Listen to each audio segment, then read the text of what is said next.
Welcome back to the Canada Specialist Program series. My pleasure to welcome back Martin from Adventure Canada to the series today. Martin, I'm going to hand over to you. Perfect. Thank you very much, Charlie.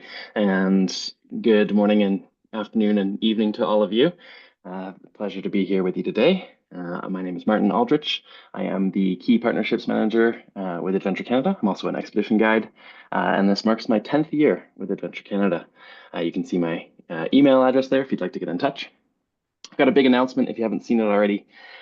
We have two ships for 2026. So we've been on the Ocean Endeavor for 10 years now. It's the very first ship that I joined in 2015.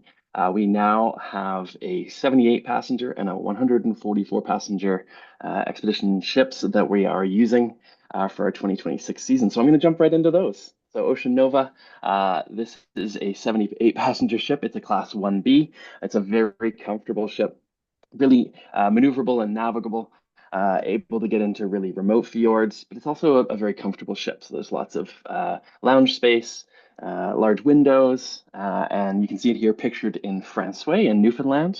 I am focusing a little bit on Newfoundland and Labrador today as well, which works with Canada's presentation. And then the Explorers 1, the 144 passenger purpose-built expedition ship. This is a class 1C, so perfect for ice-strewn waters. I'll just show you a little bit of the interior here. So we have our learning lounge, which we renamed because it was a lecture hall, and we don't do lectures at Adventure Canada. We do presentations and workshops and panels, and we like to chat and learn. And a lot of the different cabins here have large balconies. So the Ocean Endeavor had no external cabin, or no balconies. So we have lots of updates here between going from the Ocean Endeavor to these two ships new to us. A big update there is Wi-Fi is included on both ships, free of charge. And on Explorers 1, all drinks are included as well. Explorers 1 also has elevators to all decks. There's a steam room, two hot tubs, a fitness center, complimentary laundry for those who wish to do laundry themselves. There's also a ready room for boots, and the medical center has a doctor and a nurse in addition to the paramedic that Adventure Canada brings on. So why Adventure Canada? We are the only Canadian-owned and operated expedition cruise company. We're family-run, and we're proud to be Canadian and proud to work with Indigenous peoples across the country. We are, these are really the unique selling points. So if you're really looking to, relay this information to your client, these are the big points that I think really do stand out from other companies. So our team of specialists is also a robust team of regional experts. So we hire locally for each of our trips. So this is not a full season, generalist coming on. Our team members are specialists that have highly in-depth knowledge for the region that we're visiting, whether it's science-based art or culture. We have Inuit staff that come on board for our Northwest Passage expeditions. When we're in Newfoundland, our staff has been working with us for over 30 years as we've been traveling to Newfoundland for over 30 years. We also have now carbon offset program, and we intend to be carbon neutral by 2030. And these two ships are definitely helping that as their carbon footprint has decreased. And then we also really believe that food is what connects us, and food is incredibly important on a small ship cruise or any cruise. And so our Taste of Place program brings traditionally made meals on board, sourcing local food for our expeditions. So this is a great way for our guests to try something a little different. And speaking of our guests, they are 55 to 75. They're savvy travelers. They're well educated. They're wanting to learn and really be immersed in the destination.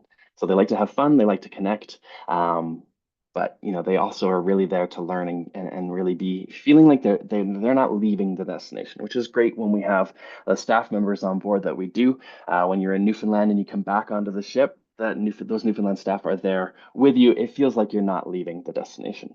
So whether it's Martha Flaherty on one of our Arctic expeditions, Jason Edmonds, who's one of our expedition leaders from Nain, Labrador, so maybe on the coast of Labrador, Jason is there telling you about what it was like to grow up in this place, or Deanna or James Raffin, our team is incredible, and they really do take these trips home. I must be hungry. Um, they're doing presentations on the deck in the Zodiacs at night. Doing our musicians will give live presentations or live performances rather. Their educational presentations are going to happen in the different lounges that we have on the ship. So there's a lot for everybody, whether they're 12 years old, as we are multi-generational, we can make sure that these presentations are not going too deep, but also can go deeper if the right question is asked and the people on board, your clients on board, want to know a little bit more. Okay, there's a little overview. Here is everywhere we go. Lots of expeditions in 2026 on Explorers 1 and Ocean Nova. So you can see that we start over in Scotland and Ireland. We work our way up to the Faroe Islands and then Iceland. We've actually been in Scotland for 30 years now. As 2025 will be 30 years. The heritage of the family that runs the company is Scottish, even though they now are in Canada. We, of course, have many expeditions that visit Greenland. Almost all of our Arctic expeditions that go between Canada and Greenland, or sorry, go between Canada and Greenland. And then, of course, our Newfoundland and Labrador expeditions as well. So just a few highlights here, a few of the different trips that we offer. I just thought I would give a few of the details without going into depth on all of them because that would take hours. But you can certainly visit adventurecanada.com to find out more information. So Greenland and Wild Labrador, this is actually the very first trip that I got on board in 2015, except it went in the reverse direction. This trip is 15 days on the 15 days and 14 nights on Ocean Nova. We do have a charter flight, and this will be for the beginning. So the trip will start in Toronto, charter flight from Toronto up to Kangerlussuaq, Greenland, and then down the coast of Greenland, down the coast of Labrador, finishing in St. John's, Newfoundland. We do visit Lanso Meadows, which is the only confirmed Viking settlement in North America. This is a UNESCO World Heritage Site. In Greenland, we go to Evidsgud Fjord, and we have a Zodiac cruise there. But one of the biggest highlights in my mind is the Torngat Mountains of Labrador. These are some of the highest peaks outside of the Rockies. There are no people who permanently live here. There is base camp, and parks rangers do come to the camp during the summertime. But there are very few people who get to visit the Torngat Mountains of Labrador, and Adventure Canada's guests are some of those special people who get to visit this incredible location. It's so incredible, in fact, that we're running it twice. So we're also running this trip on Explorers 1. So the 144 passenger ship. This will be a 15-day expedition as well. You'll see the dates are a little different. So this is September 27th to October 11th. And sorry, if I just go back here, yeah, August 28th to September 11th. So essentially they could run back to back. Excuse me for jumping around. This trip also has a charter flight that goes from Toronto up to Kangerlussuaq. We then go down the coast of Greenland, Labrador, and Newfoundland and finish in St. John's. These two trips will be very similar, just being on different ships. Sorry. And then Newfoundland circumnavigation. So this is a 12-day trip on Ocean Nova, starts and ends in St. John's and goes counterclockwise around the island. We visit Lanso Meadows, as I already mentioned, that UNESCO site, and two other UNESCO sites as well. So Red Bay, which is actually across over in Labrador.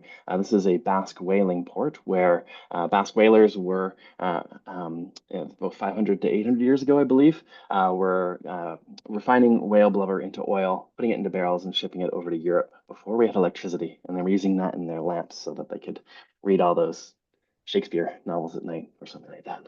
And then Gross Morin, we visit the tablelands here. So we stop into Woody Point, coach transfer up to Gross Morin and the tablelands, go for a variety of different hikes in the tablelands. The tablelands are where the Earth's mantle has pushed up through the crust, and it's 2 billion-year-old rock that is very barren. Actually, NASA, I believe, uses it for research because it's like the conditions on Mars.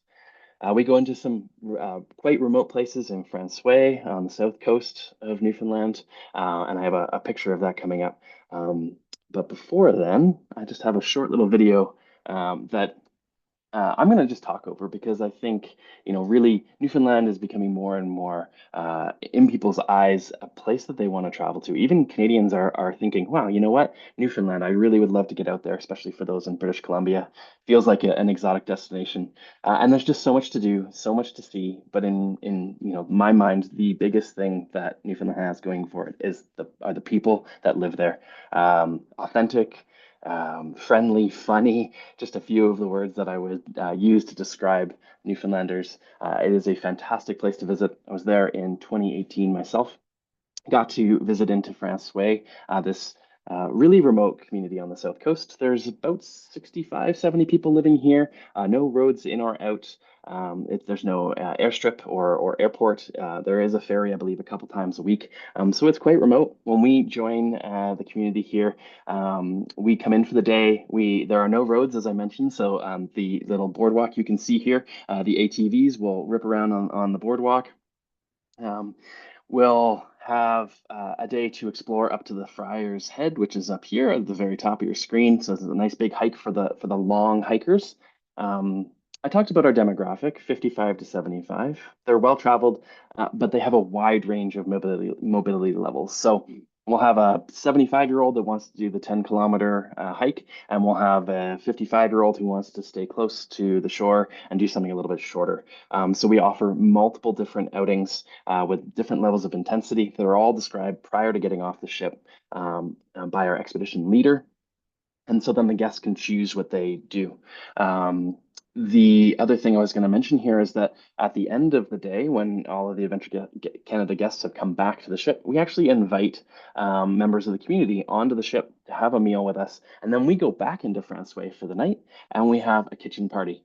So this is where the locals have actually, every time I've been anyway, have prepared a potluck. So there's a bunch of desserts. And then the one-man band will come on and play some tunes. And there is, as you saw actually in the very end of the video there, a lot of fun had jumping around, dancing with the locals. It's a great time to be had in Franceway, Newfoundland. So those are the East Coast of Canada trips, but of course, we are also Arctic specialists as well. And I just thought I would highlight one of our bigger trips into the Northwest Passage. This is a 17-day trip on Explorers 1. This runs late August into September, and the following trip is called Out of the Northwest Passage. So they are both 17 days. One goes westward and one goes eastward. We start in Toronto. We fly from Toronto up to Nuuk. So that's a little different for us. In 2026, we're now flying into the new international airport in Nuuk, the capital of Greenland. We then go right the way across the Northwest Passage, so up the coast of Baffin Island, through Lancaster Sound, down past Bellot Strait, and finishing in Kugluktuk in the very western edge of Nunavut. The reverse trip will do the opposite of that. You can find more information on our website. We visit into Ilulissat, a UNESCO World Heritage Site. We visit into Beechey Island, which is a historic site, which is where Sir John Franklin, one of the British explorers, they overwintered here, and 3 of the sailors perished. And it's a UNESCO site honoring those explorers who perished here. And I mentioned Ilulissat in Greenland, another UNESCO site. This is the fastest moving glacier in the Northern Hemisphere. Massive amounts of ice that come out of the glacier that's about 40 kilometers up the fjord. We go down to the UNESCO site, which is where all of the icebergs are hung up on a terminal moraine, and you can see them being pushed out into the ocean. You can hear them cracking. It sounds like a shotgun going off, and the scale of it really is awe-inspiring, and our guests absolutely love this spot, and I'm sure your guests will too. So there's just a little overview of some of the areas we go to. Each of our itineraries is different, and now we have 2 different expedition ships that we're running these itineraries on. Lots for your guests, lots to absorb. One big thing that I would impress on you is that both of these the whole season and both the ships are currently on 25% early booking. This expires May 28th, so we've got about a month left on the early booking, 25% on both Ocean Nova and Explorers 1. So if you have a client who might be interested in the East Coast of Canada, maybe the North Atlantic, Iceland, Greenland, or the Arctic, certainly get in touch with Adventure Canada. It would be a pleasure to have your guests on board. And I don't have any clue of how I'm doing time-wise. I've just kind of ripped through this. So maybe I'll just end there and open it up to Charlie to tell me what I'm supposed to do now. That is awesome.